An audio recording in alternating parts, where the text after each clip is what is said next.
welcome to another episode of the Empowering Stories That Inspire Change, the video interview series with stories from ordinary people like you and me, sharing their extraordinary way of dealing with adversity in life and their transformational moments. And today we are talking to the amazing Darlene Hawley. Hi, Darlene, welcome. Hello, Nicolai. Thank you so much for having me on today. I'm so excited to chat with you. Yeah, me too. Me too. It's so great to have you. So please introduce yourself. Yeah, well, my name's Darlene Hawley, and I live in Southern California in the United States, and I'm a mom of four amazing children. I have a 23, 13, 7, and 4-year-old, so life is pretty busy. Wow. I'm also a wife, a storyteller, connector, and dream builder. I'm a brand and business clarity coach where I work with women entrepreneurs to help them increase their visibility in the online space so they can make an impact and have the freedom in life that they're looking for and that they're craving. That's great. That's great. Oh, I love what you're doing because, we really got a lot in common. We do. I've I loved chatting love with you. that. Yeah, I love that. So that's great. Is it a mom of four? Wow. Mom of four, yeah. That's With a great. crazy age gap too, right? Yeah. Well, not crazy. I mean, that's just, that happens in life, right? Obviously, I'm really curious to hear your story. So let's dive into your life before the transformational moment. What did it Yeah. look like? Well, it started out, I was a teen mom. So my oldest, as I said, is 23 years old. So I had him when I was like 5, somewhere close to that. No, but I was 17 in high school and I found myself pregnant. And I had him when I was 18. Wow. So I started my life really quickly. I had no choice but to grow up. And I chose that I wanted to be an amazing mother. I wanted to nurture this baby that definitely came a lot earlier in my life than I had planned. Yeah. But there was no turning back. I was very determined that I was going to be a great mom. I was going to build a life for us that was going to be amazing. And I like to say that I grew up with him. He taught me so many life lessons, and I hope I taught him a couple too. But he definitely, I feel like he raised me just as much, being so young and in a place where I was a single mom as well. I had a lot of support, thank goodness, from my mom and from my family, but I did it on my own. And that was scary, being 17, realizing that my life had kind of changed for what I had originally thought it was going to look like. I had thought I was going to go to college. I had in my mind I was going to be a marine biologist. I was going to go to San Diego and go to school so that I could do that. And life shifted. And thank goodness it did, because it brought me so much joy to be a mom and to kind of grow in that way. Wow. As being a young mom. And I got a great job. I started working in retail, and I was lucky. I was able to work my way up very quickly within that environment. I went from cashier with a large retail company and worked my way up within just a few short years. And I was in operations management and was able to have a great income for us. I was able to provide. I did work a lot of crazy hours. So I didn't have the flexibility that I would have loved to have had as a young mom. Mm-hmm. But I had support from my family, which was huge. I couldn't even imagine not having that support and that help from my grandmother, from my mother, from my grandfather and whatnot. So that was a huge blessing, but it was crazy. I was working 60 plus, I don't know how familiar you are with retail, but the requirements in retail management was to be there pretty much all the time. Like they didn't want you to go on vacation. They didn't want you to go home. So I was working 60 plus hours a week at different points. So I wasn't home a ton. I found myself that I was working a ton and I wasn't able to be with him as much, which was hard because I'm trying to be a great mom. I'm trying to provide a great life for myself, and finding that balance was challenging at different points in it. So So I can imagine, you are almost starting with the transformation already. Finding out you're pregnant at 17. How did you feel at the time? It was a little overwhelming. Yeah. Obviously it wasn't planned. It wasn't something that I saw things happen to other girls. Yeah. There were other girls at our school who were pregnant, and I kind of was, I'll be completely honest, I was super naive. I never in a million years thought that would happen to me. I like to say that I'm a pretty smart girl. Like I thought I was taking precautions. I was doing things that obviously didn't come out that way, but life had other plans for you. it did. And it's honestly, it's one of my greatest gifts in life was having him. Like I cannot even imagine what my life would be like at this point had I not had him. Like he's such an amazing young man now. He just turned 23 over the weekend actually. And he's just an incredible young adult. That's really amazing. But I can imagine, at the time when you're 17, you're like, what happened to me? Yeah, it was definitely surprising. My parents were not very thrilled. No, of course not. No. As I wouldn't be. Like I couldn't imagine had my son come home at 17 and told me that, he was going to have a child. I just couldn't imagine what my parents went through and what that would have been like to like experienced it from their side as well. Yeah, but they were very supportive, right? Yes. Yeah. No, I have, there was definitely the moment of shock of maybe we shouldn't do this. Like my mom was at first not very supportive in the matter of she was scared, I think for me, we were going to have to tell my stepdad at the time that I was pregnant. She was afraid what he might say, how he would react. So at first she wanted to kind of hide it and just pretend like it didn't happen, wanted to maybe take some steps to have that happen. And that didn't align with my values. Even at that young age of 17, I knew exactly at that moment that I was going to be a mom and I was going to have a harder life maybe than I would had I had waited till I was older. But it was never a question in my mind that I wasn't going to carry that child and love him to pieces. Like there was never a turning back moment for me. That's amazing. I mean, when you're so young and you know so well that this is what you're going to do, that's a courageous way to act. I mean, for a 17-year-old, that's amazing. How did you get that power, that inner strength? It was just there. I just knew that I don't know that I could pinpoint exactly where it came from, but I just knew, like, as soon as I found out I was pregnant and I was at the doctor's office and the doctor had asked my mom, and my grandma was with me at the time. I had some other health stuff going on at that moment. And she asked them to leave the room and she's like,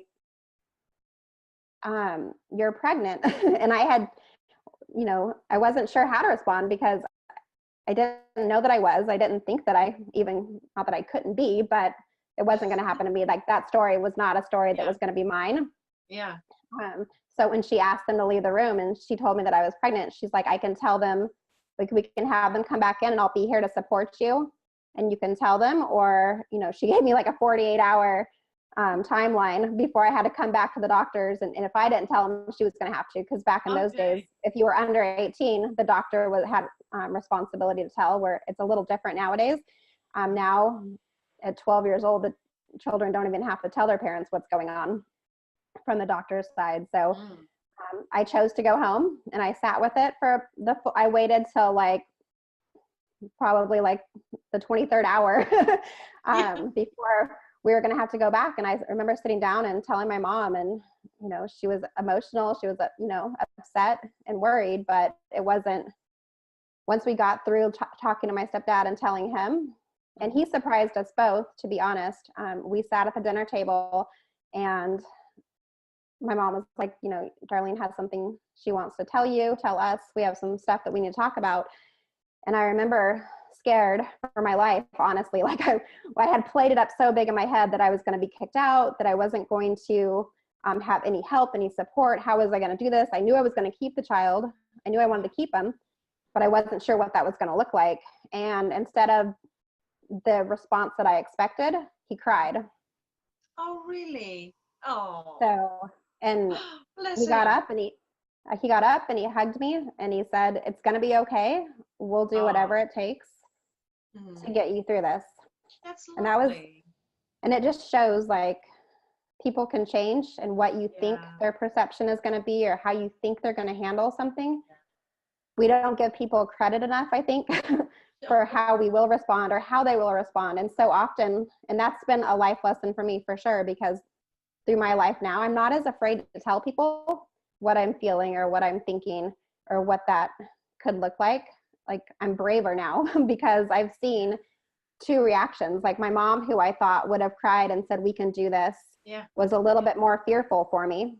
Where my dad, who I thought for sure was going to disown me and kick me out of the house and I was going to be living on the streets, cried and supported and said, we've got this. Like, we'll figure a way to do this. So people surprise you. That was definitely a huge thing I learned at a young age, was no matter how hard life can be and what those challenges might look like, people step up and they show up when they need to in your life.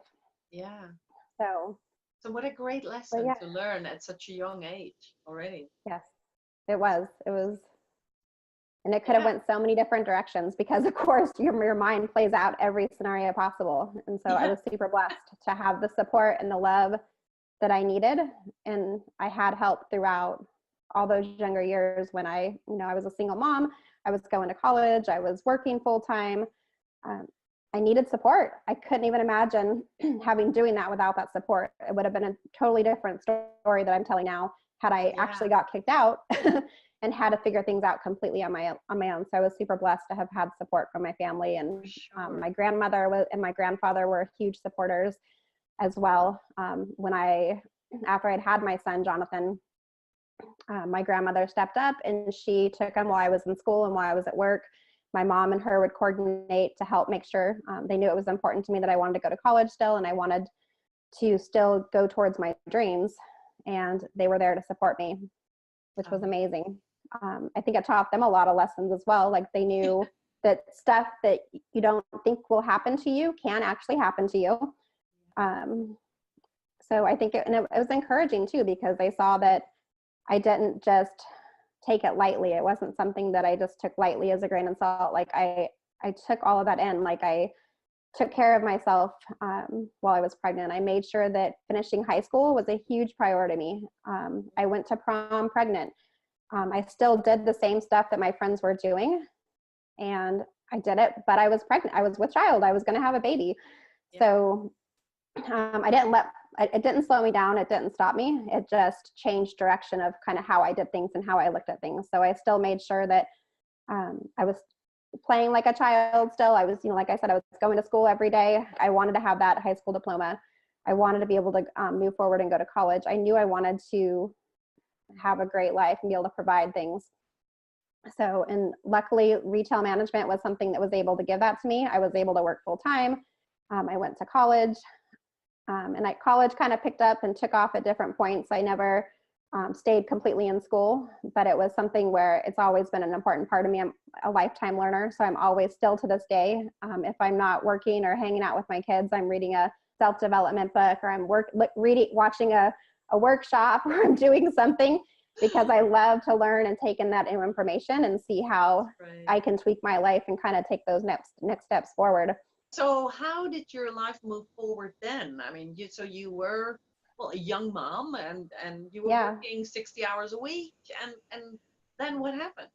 Yeah, and that's when the big transformation comes in for me. Is my son was 5 years old, and it was 17 years ago on July 4th, actually, which in the States is Independence Day, so it's a big holiday here. And I got a phone call when I was at work that my mom and my son, who was 5 at the time, were in a car accident, and that I needed to get home immediately.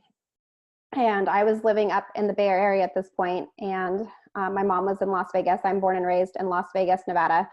And I get this phone call from my grandfather. There's been an accident. You have to come home. And at that point, I couldn't really, everything kind of stopped.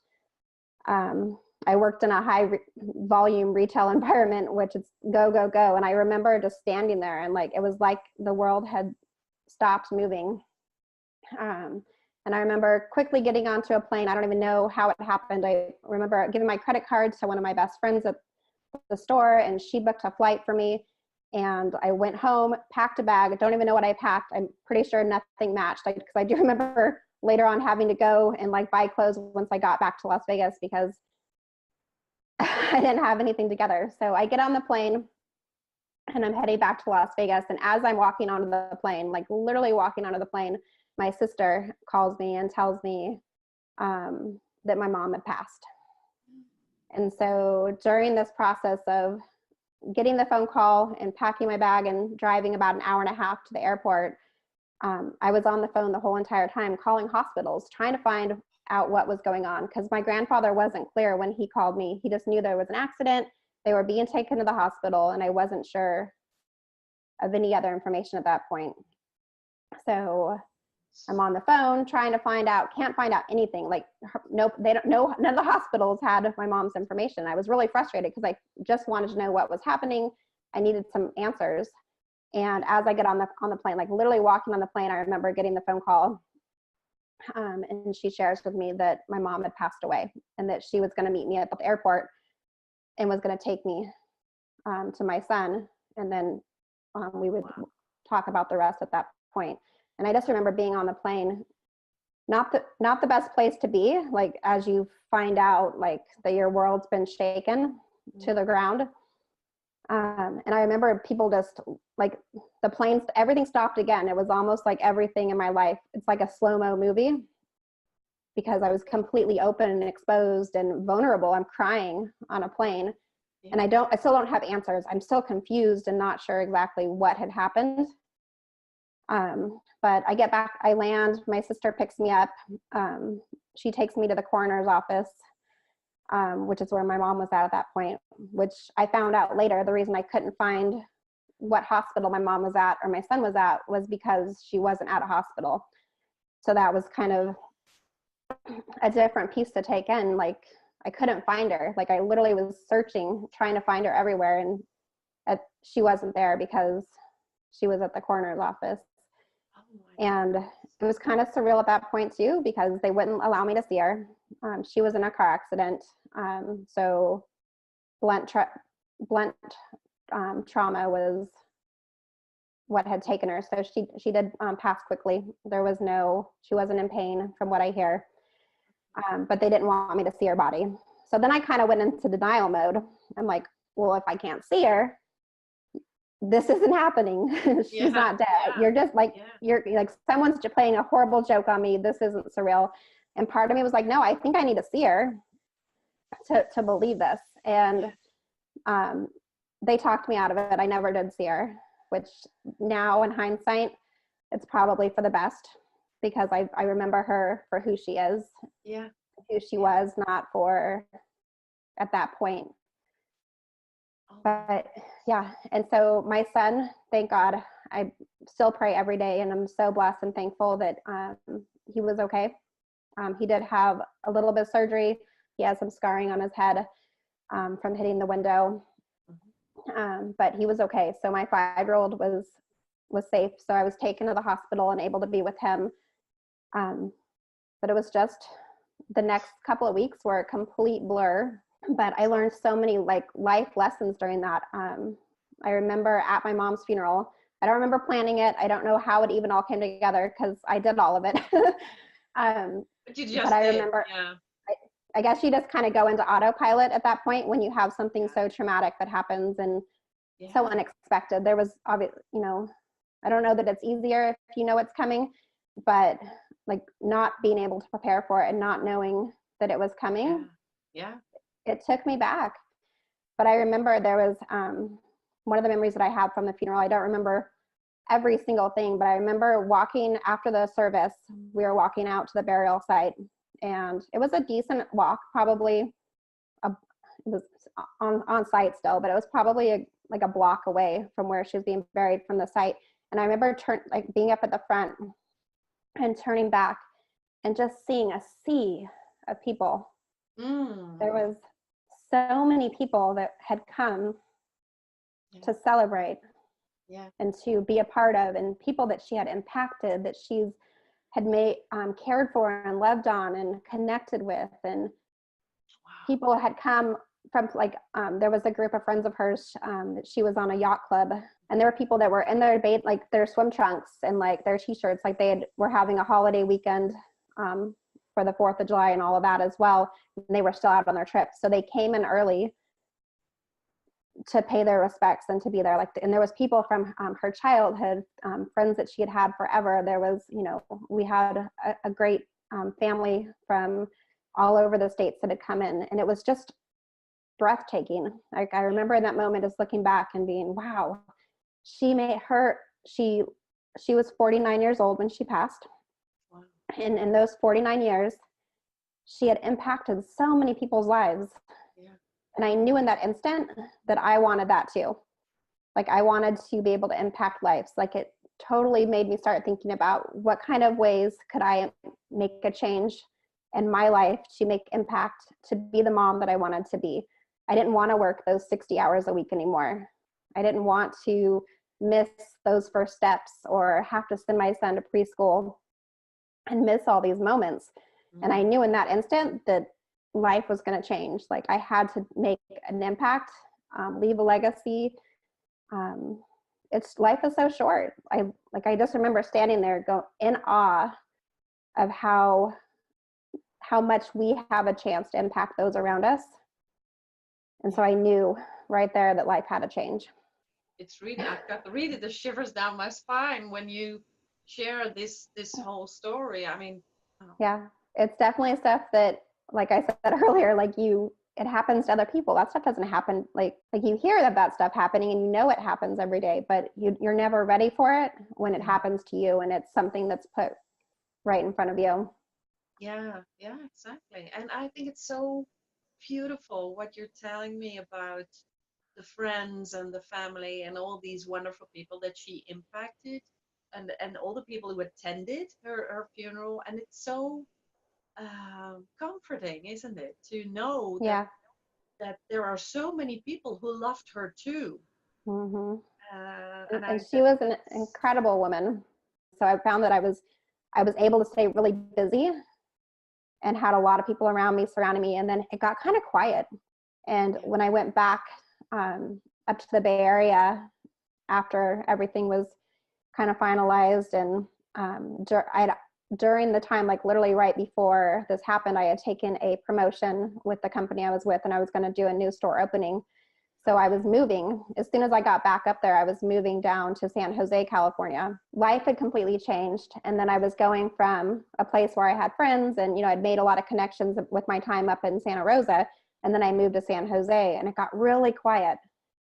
I didn't have people around me anymore. There was a few people that had transferred down to that store with me that I knew, but I didn't have like close friends with me anymore. I didn't have family in that area, so I didn't have a lot of support. And I just remember going to a really quiet space and really thinking a lot about, like, what do I want my life to look like? To keep my mind busy, I worked a ton during that time. And when I got home, it was almost too quiet. It was too still.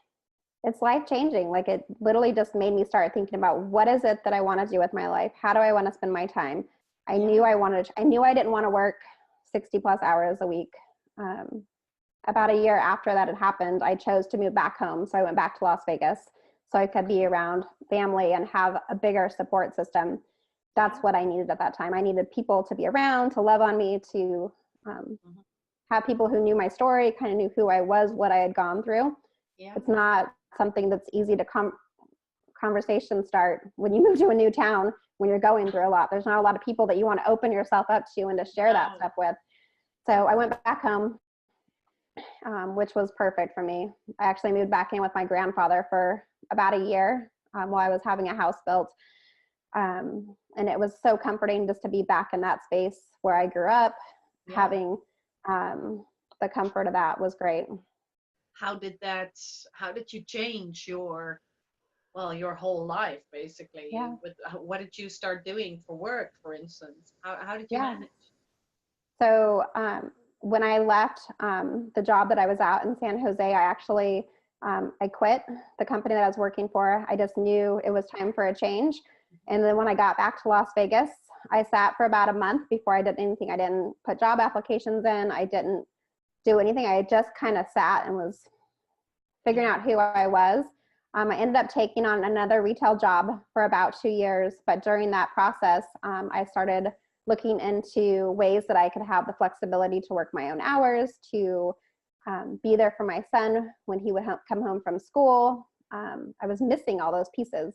Yeah, and so I like to say I'm actually a business coach now. So I work with women with helping them start their business or grow their business to increase their profits and have a support system so that they can do what I do, which is be flexible with their schedule. Yeah. So coaching found me though.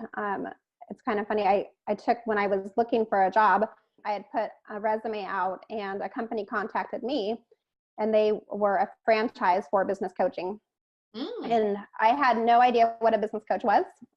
But while talking to them, I realized that everything I had learned in my retail background and as an operations, HR, management, everything I did with my employees was coaching.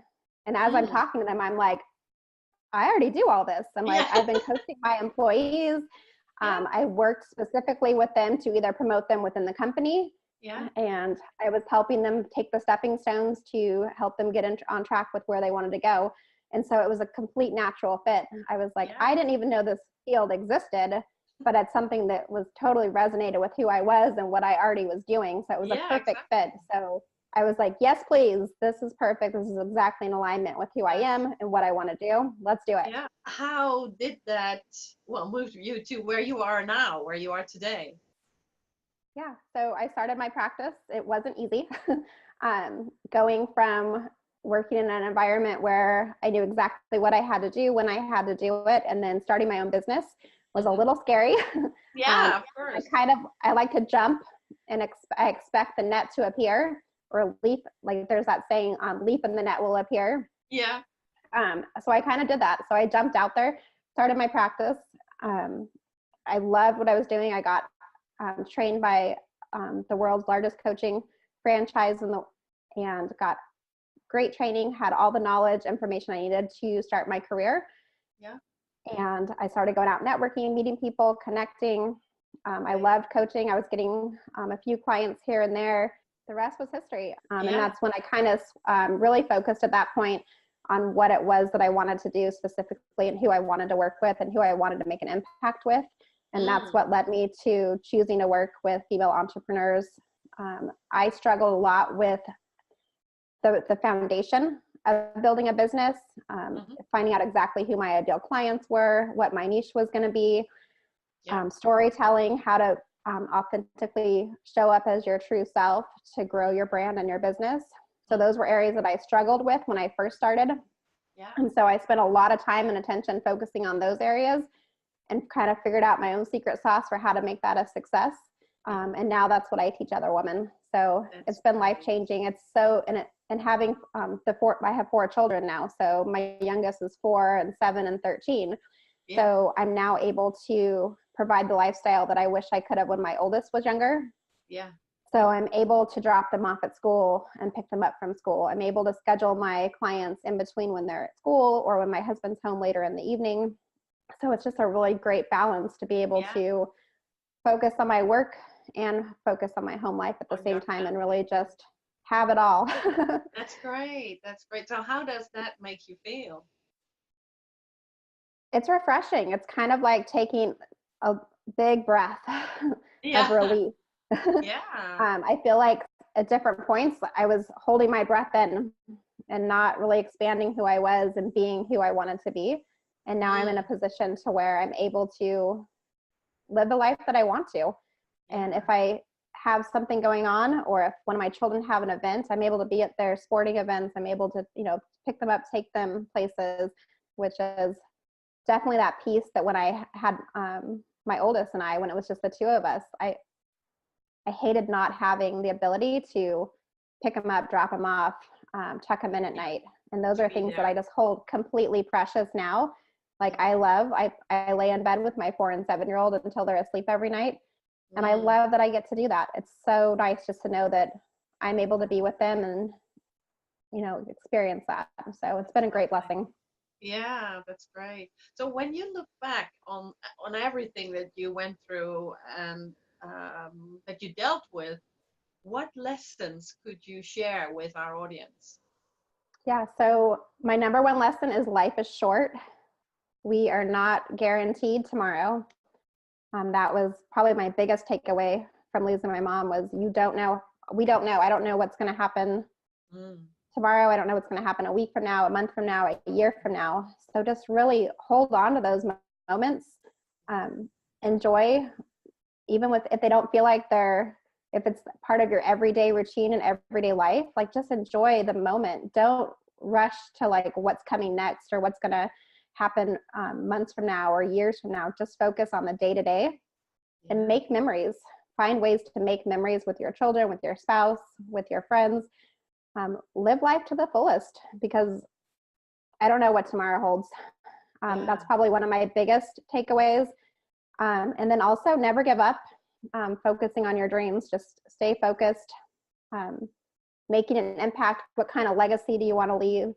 mm, I look back, like when my life does end, what's that going to look like? Like, I want it to look like what my mom said. I want to have people that I made an impact on that are going to miss me and want to show their regards and, you know, have a legacy that goes with that. I want my children to be able to see, wow, look what my mom did. Look what my grandma did. yeah, I want to leave a legacy too, like what they did. So I just want to make it, I beautiful. think, to make an impact on other people Yeah, because we only have one life. we So we do. might as well live it to the best Yeah, of our ability. And another lesson too would be it's your story. Um, no matter what life has brought you, you get to choose how it ends or how it continues on. So don't take that for granted. It doesn't have to end. Life didn't end for me when my mom passed away. It felt like it for a long time, yeah, um, but it didn't end. I still have so many things to look forward to and so many nuggets and great pieces to my life that I have to focus on. So just keep moving forward one step at a time, even if it feels hard and it feels like you have a weight on your foot and you can't move it anymore. Just keep moving forward, no matter what that is. I think that's so powerful what you just shared. I mean, it's I mean, everyone has some tough times in life, Yeah. um, and it's so important to just keep going. There will be a better day one day, and I think it's really powerful advice that you're sharing here. So yeah, I love that. Thank you for sharing this incredible story. I mean, so Thank you thank so you. much. Yeah, thank you for sharing this with our audience. And we will be sharing your social links. So people will reach out to you, no doubt about that. And I would love to stay in touch with you and see how this continues, how your wonderful legacy continues to grow and to develop. So thank Thank you you so again. much. No, I enjoyed sharing my story with you guys. So I hope it Yeah, resonated and you pull the nuggets out of it because life happens to all of us. It's just a matter of, you know, how we choose to move forward from that. that's so true. That's so true. And I think that's a wonderful thought to leave our audience with today. Perfect. Excellent. So thank you so much, Darlene. Thank you, Nicolene. I All appreciate it. right.